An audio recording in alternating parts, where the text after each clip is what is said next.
होगी क्या नहीं। चलिए पढ़ते हैं अपना फ्यूचर परफेक्ट कंटिन्यूअस टेंस। तो देखिए फ्यूचर परफेक्ट कंटिन्यूअस टेंस जो है इसमें क्या होता है, पहचान। इस काल के वाक्यों के अंत में, पहले देखेंगे पहचान क्या है। इस काल के वाक्यों के अंत में ता रहा होगा, ती रही होगी, ते रहे होंगे, रहा होगा, रही होगी, रहे होंगे आदि शब्द आते हैं। ठीक है। साथ ही क्या होता है, निश्चित या अनिश्चित समय भी दिया होता है, निश्चित या अनिश्चित समय भी होता है साथ में। ठीक है। तो कुल मिला के क्या करना है, हमें पढ़ना है कि हिंदी के वाक्यों के अंत में ता रहा होगा, ती रही होगी, ते रहे होंगे, या रहा होगा भी हो सकता है, रही होगी हो सकता है, रहे होंगे हो सकता है, रहा होगा हो सकता है, ये शब्द आते हैं। साथ में निश्चित या अनिश्चित समय भी होता है, वो आपको पता ही है निश्चित अनिश्चित समय क्या होता है।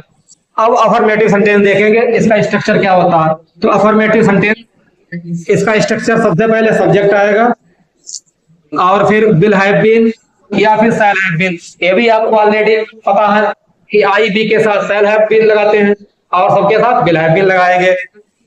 फिर वर्ब की आईएनजी फॉर्म आएगी, फिर ऑब्जेक्ट आएगा और इसके बाद निश्चित समय होगा तो सिंस लगाएंगे, अनिश्चित समय होगा तो फॉर लगाएंगे। लास्ट में हमारा टाइम आता है।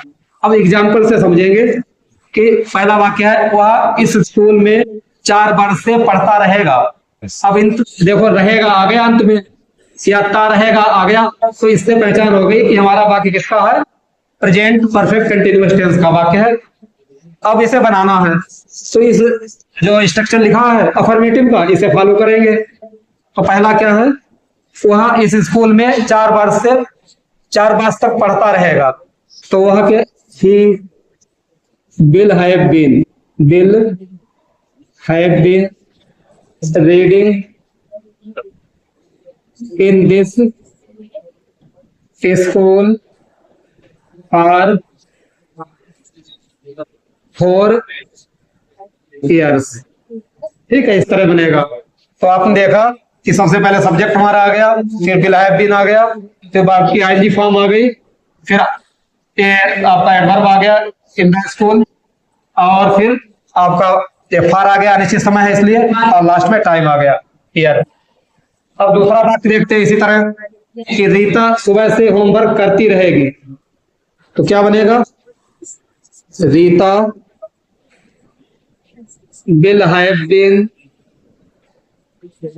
doing her homework। अब क्या सुबह है, तो सुबह क्या होता है, निश्चित समय होता है, तो सिंस मॉर्निंग।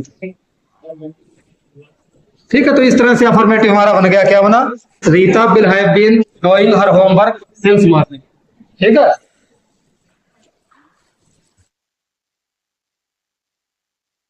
चलिए अब पढ़ते ही निगेटिव सेंटेंस। तो देखिए अफर्मेटिव के बाद निगेटिव देखते हैं। इसमें क्या है, सबसे पहले सब्जेक्ट होता है हमारा, फिर विल या शैल आएगा, उसके बाद में नॉट, फिर हैव बीन आएगा। तो विल शैल के बाद नॉट आएगा और हैव बीन से पहले, फिर वर्ब की आईएनजी फॉर्म आएगी, फिर ऑब्जेक्ट हमारा, फिर सिंस और फॉर, फिर टाइम आएगा। ठीक है।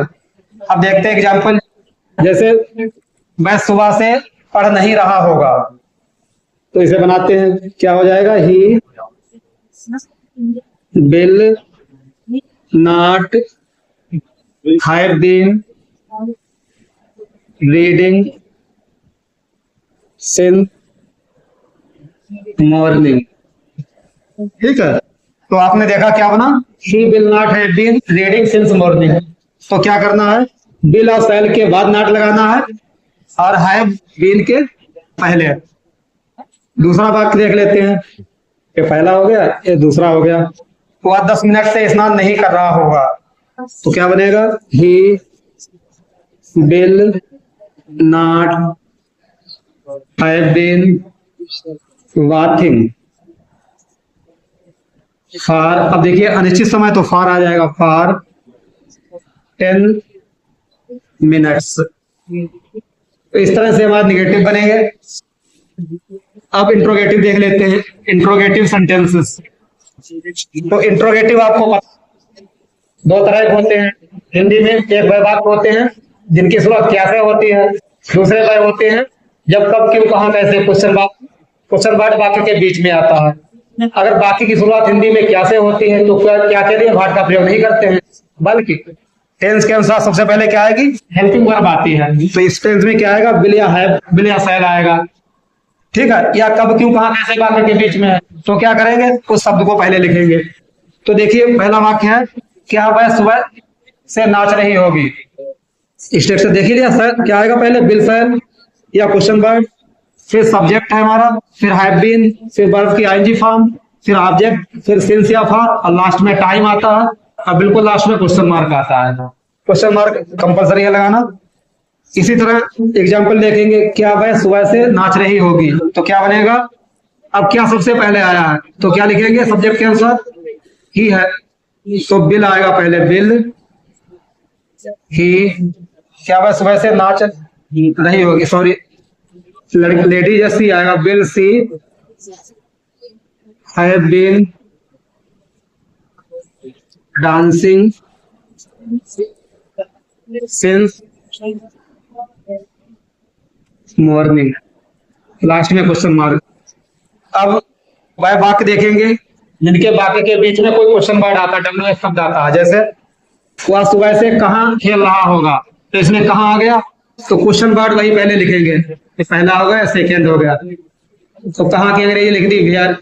अब यहाँ चलिए, वेयर के बाद क्या आएगा, वह के अनुसार विल, वेयर विल ही, फिर क्या आएगा, सब्जेक्ट हो गया विल के बाद, फिर हैव बीन, हैव बीन। खेलना क्या होती, प्लेइंग, वर्ब की आईएनजी फॉर्म प्लेइंग हो गई। ठीक है, और वह सुबह से कहाँ खेल रहा होगा, प्लेइंग, और निश्चित समय है तो सिंस आ जाएगा, सिंस मॉर्निंग। ठीक है, तो इस तरह से हमारा टेंस बन गया। नोट कर लीजिए और बाद में होमवर्क डालेंगे तो कर लीजिएगा। तो देखिए हम लोग प्रेजेंट के चारों पढ़ चुके हैं। चार एस्पेक्ट होते हैं प्रेजेंट के, present indefinite, present continuous, present perfect और प्रेजेंट परफेक्ट कंटिन्यूअस। ये चारों एस्पेक्ट हो गए। पास्ट के भी चारों पढ़ चुके हैं, past indefinite, past continuous, past perfect और पास्ट परफेक्ट कंटिन्यूअस। फ्यूचर के भी पढ़ चुके हैं तीन, चौथा आज था। फ्यूचर इंडेफिनिट हो गया है, फ्यूचर कंटिन्यूअस हो गया, फ्यूचर परफेक्ट हो गया और फ्यूचर परफेक्ट कंटिन्यूअस। ये लास्ट हमारा एस्पेक्ट है टेंस होगा। आज टेंस फिनिश हो गया। ठीक है, इसके बाद टेंस के अतिरिक्त चीजें होती हैं, जैसे वो चीजें बताएंगे अगले वीडियो में, वो आप देखिएगा। बहुत एडवांस चीजें होंगी, बहुत इंपॉर्टेंट चीजें हैं। ठीक है, तो वो जो देखना आपको टेंस के बाद अतिरिक्त नॉलेज जरूरी है, क्योंकि इसमें स्टोरी बनाओगे तो स्टोरी बन नहीं पाएगी जब तक आपको अदर नॉलेज नहीं होना चाहिए, जरूरी नहीं होगा। तो वो कहाँ मिलेगा, हमारे अगले वीडियो में मिलेगा। ठीक है।